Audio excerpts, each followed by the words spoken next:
There's something they don't teach us in school, something we don't see coming until it happens. People change, sometimes slowly, sometimes all at once. A friend, a partner, a colleague, a mentor, someone you trusted, someone you felt secure with, they shift, they evolve, or they disappear. And if you're not mentally and emotionally prepared, that change can feel like betrayal. It can feel like abandonment. It can feel like the ground has disappeared beneath your feet. But here's the truth: change is not betrayal. Change is human. People grow, priorities shift, values evolve, circumstances reshape personalities. Someone who once walked beside you might now walk ahead of you or turn in a completely different direction. That's not a flaw in them. That's the flow of life. But we're often caught off guard because we built our emotional stability around someone else. We created a support system without a backup plan. That's where the pain starts, not with their change, but with our lack of readiness. We assume permanence in temporary people. We assign forever to those only meant to stay for a season. And when their time ends, we scramble. Why? Because we never learned how to survive alone. The idea of surviving alone sounds harsh, but it's not loneliness, it's resilience. It's emotional self-sufficiency. It's knowing that while relationships are important, your identity and stability cannot be rooted in someone else's presence. Think about this. The strongest trees grow in solitude. They spread roots deep underground to survive storms. Why?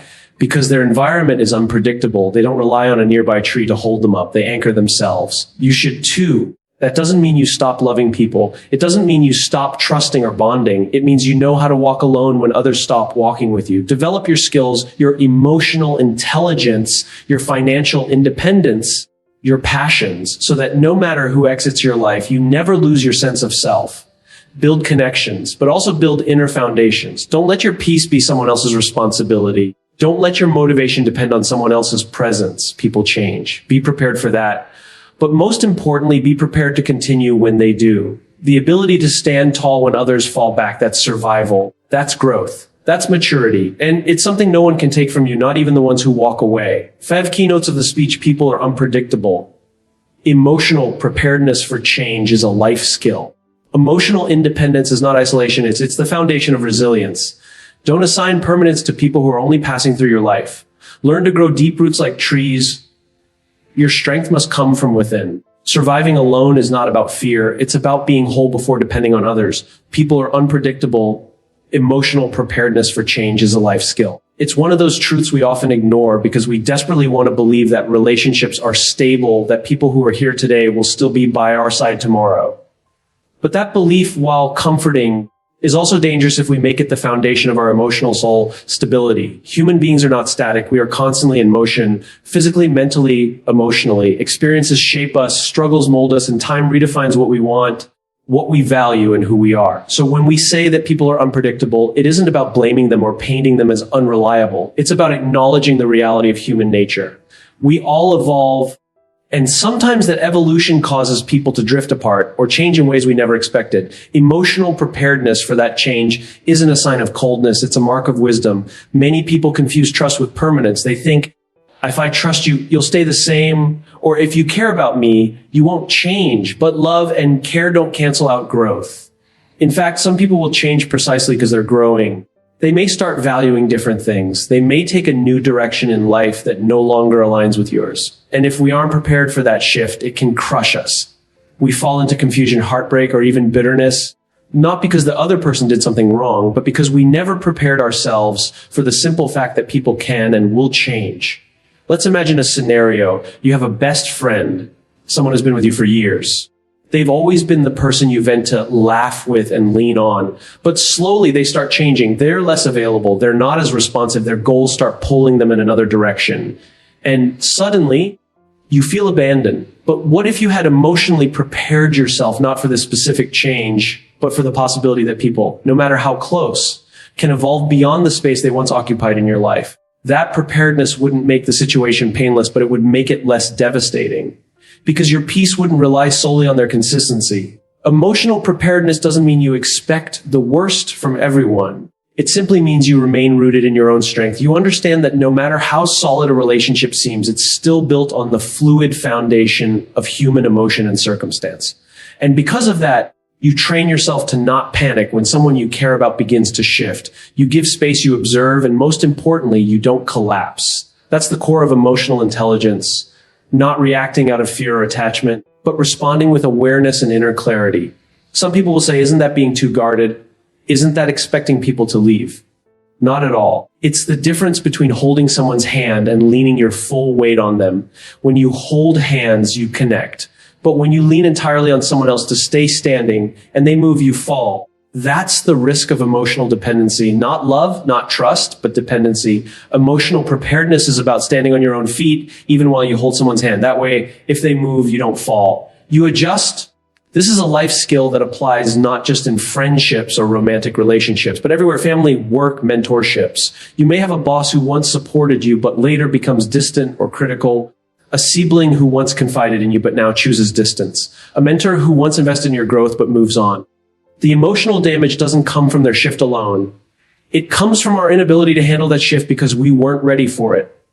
We assumed the relationship would always serve us the same way. This kind of readiness doesn't develop overnight. It comes from self-awareness and deliberate practice.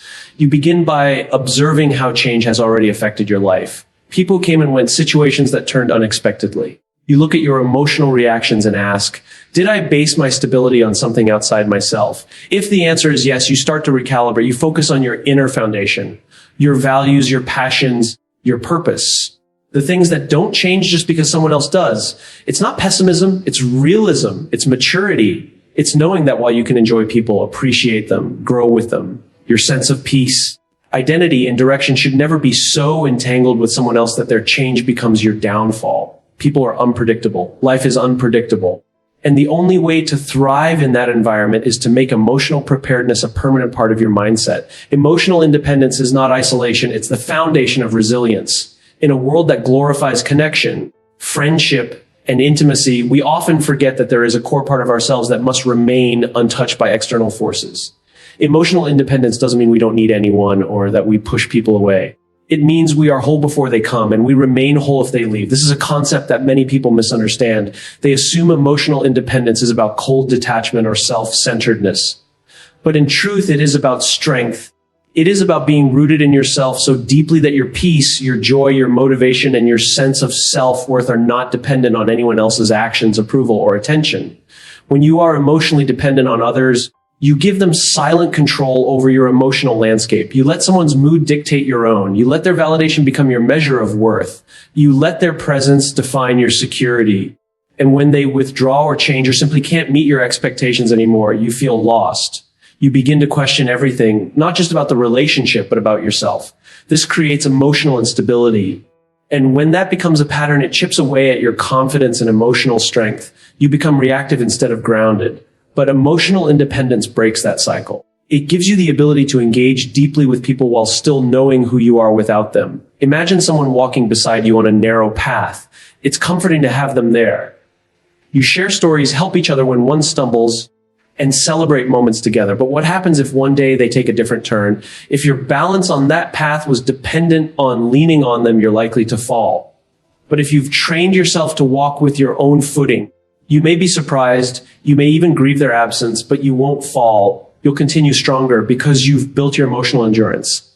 That is what emotional independence looks like.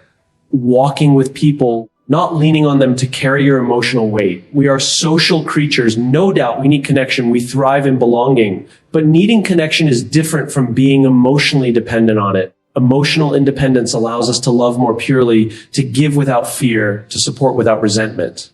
Why? Because we're not giving or loving in order to fill a void or feel secure. We're doing it because we choose to, not because we have to. Our happiness is not hanging in the balance. Our self-worth isn't waiting on someone else's approval.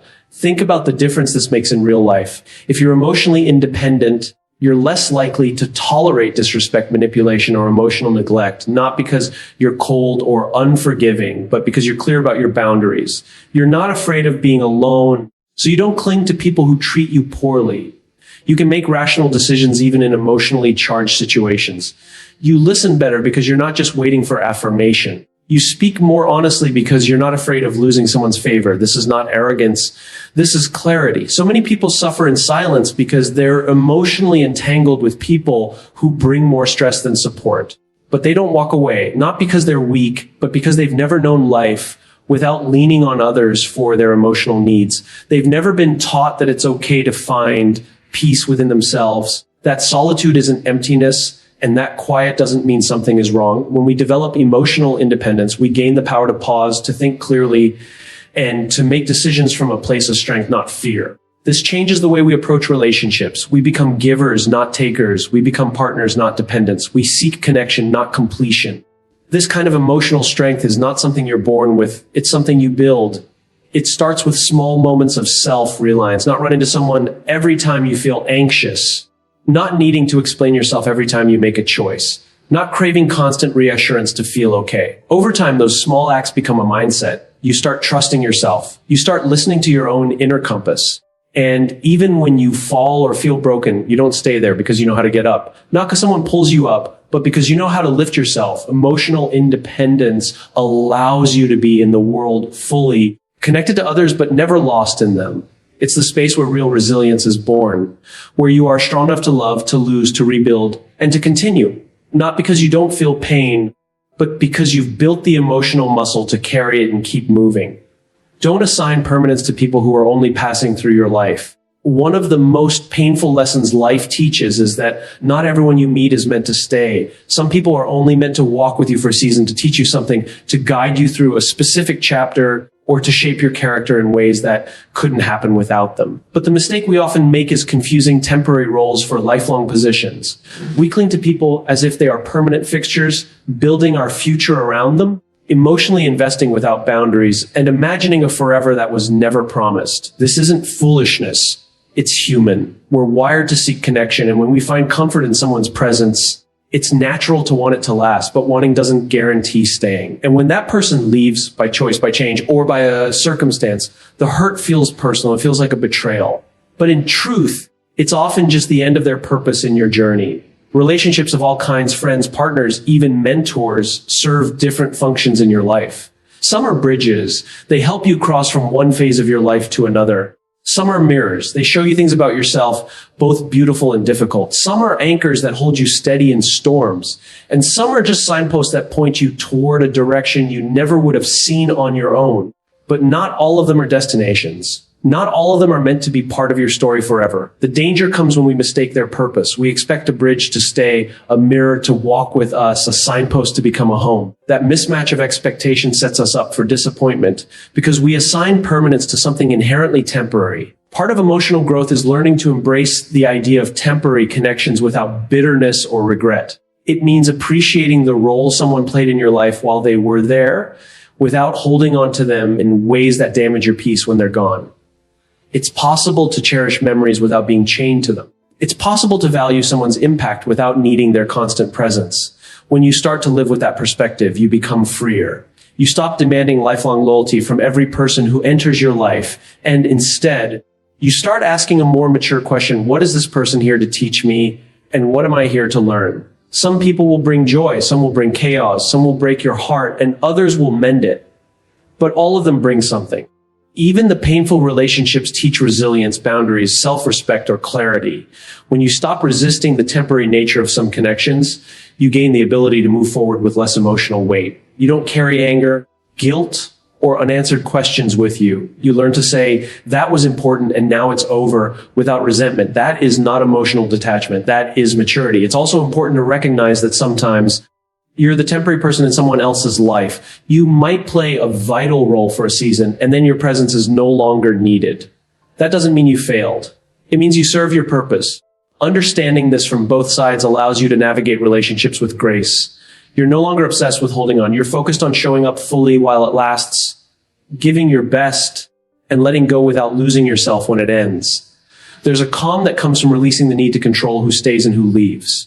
You begin to trust life more. You stop blaming others for moving on.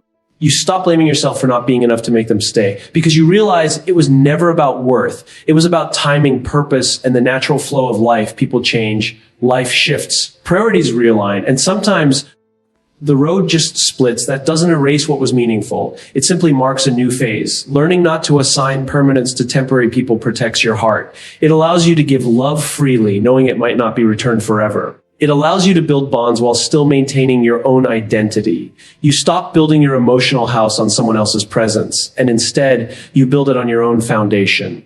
People may walk through your life, but they don't own it. You do. When you understand this, you can love more honestly and live more peacefully. You stop holding grudges against people who leave, and you stop punishing yourself for being left. You recognize that every connection has its own rhythm, its own ending, and its own lesson. The sooner you accept that not everyone is meant to stay, the sooner you begin to grow in emotional strength, clarity, and peace. Let people come. Let people go. Let them shape you and let them leave. Not every story is meant to be a forever one, and that's okay. Learn to grow deep roots like trees. Your strength must come from within. In nature, a tree survival doesn't depend on how many trees surround it, but on how deep its roots go. It can withstand storms, droughts, and even seasons of isolation, not because the weather is always perfect or because it has constant support, but because its foundation is strong. The same principle applies to life. Your ability to endure change, loss, disappointment, or loneliness is directly connected to the strength of your inner foundation. When people around you change, leave, or disappoint you, and they inevitably will at some point, your survival won't come from begging them to stay. It will come from the depth of the roots you've built within yourself. Growing deep roots means understanding who you are outside of your roles and relationships. It means knowing what you value, because they're not anchored to others, they're anchored to themselves. That kind of inner anchoring changes everything. It allows you to walk through life with less fear. You're not terrified of being alone because you're not empty when left with yourself. You're not anxious about every change because you know your peace doesn't come from perfect circumstances. Deep roots also allow you to grow higher. In nature, the taller the tree, the deeper its roots must go. The same applies to emotional maturity and success. You can't lead others, love deeply, or create meaningfully if you're not first grounded in yourself. Shallow roots might let you grow fast, but they won't let you last.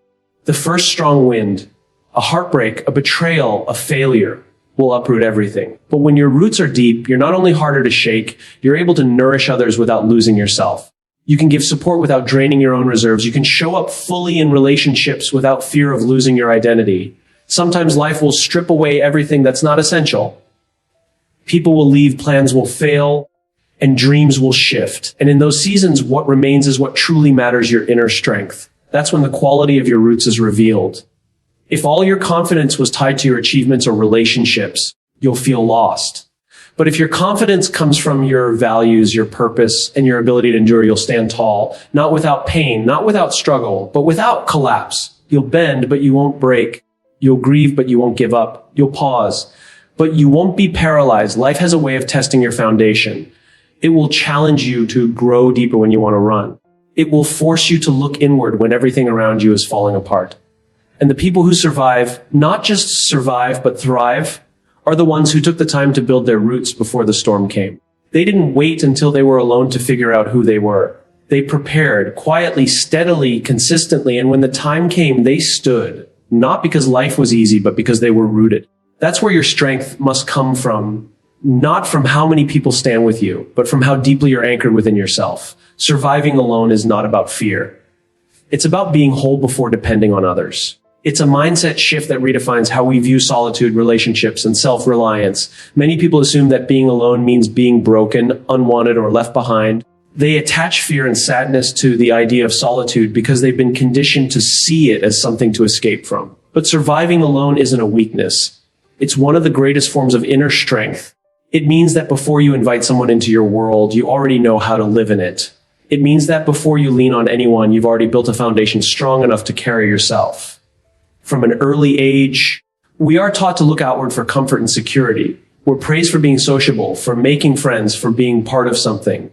And while connection is essential, we rarely emphasize the importance of being at peace with ourselves first. So we grow up with an emotional gap, the fear of being alone, and we rush to fill it with relationships. We think love will fix us, company will complete us, or friendship will give us purpose. But when those connections falter or fade, we crumble, not because we're weak, but because we never learned how to be whole by ourselves. Being able to survive alone is not about withdrawing from others or rejecting intimacy. It's about making sure your emotional survival doesn't depend on the presence or approval of anyone else. When you are whole, you bring completeness into a relationship rather than seeking it from one. You love from overflow, not from emptiness. You give because you want to, not because you're desperate to be needed. That changes everything. The quality of your relationships improves because they're no longer rooted in fear, insecurity, or emotional dependency. They become a choice, not a crutch. A gift, not a necessity. People who have learned to survive alone don't need to constantly be reassured. They don't panic at the thought of spending time by themselves. They don't stay in unhealthy relationships just to avoid being alone. They don't seek distractions to fill the silence. Instead, they find power in stillness, clarity in solitude, and purpose in being with themselves. They make decisions based on their own values, not based on the fear of losing someone. They can walk away from disrespect, from manipulation, from toxicity, not because it doesn't hurt, but because they know their peace is worth more than anyone's presence. The fear of being alone often makes people settle. They accept less than they deserve.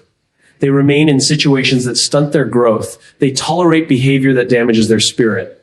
All because they've never experienced what it feels like to be truly okay on their own. But when you realize that solitude isn't something to run from, it becomes something to embrace. You learn to enjoy your own company. You discover things about yourself that you never would in the noise of constant connection. You develop your passions, build new skills, and refine your vision for your life. And with each step, you become less afraid of the idea of being by yourself because you're no longer alone. You're with someone you trust yourself. Surviving alone prepares you for a more meaningful life. It gives you the space to grow without interruption, to heal without external interference, and to reset without guilt.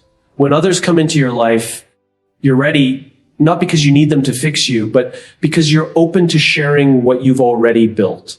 You're not looking for someone to rescue you from loneliness. You're looking for someone who aligns with the peace you've already created. That difference is what sets emotionally mature individuals apart. This strength doesn't make you hard or unapproachable. It makes you calm. It makes you selective. It makes you wiser with your energy. You no longer chase people who don't want to stay. You no longer force conversations or beg for attention. You no longer depend on someone's presence to feel worthy.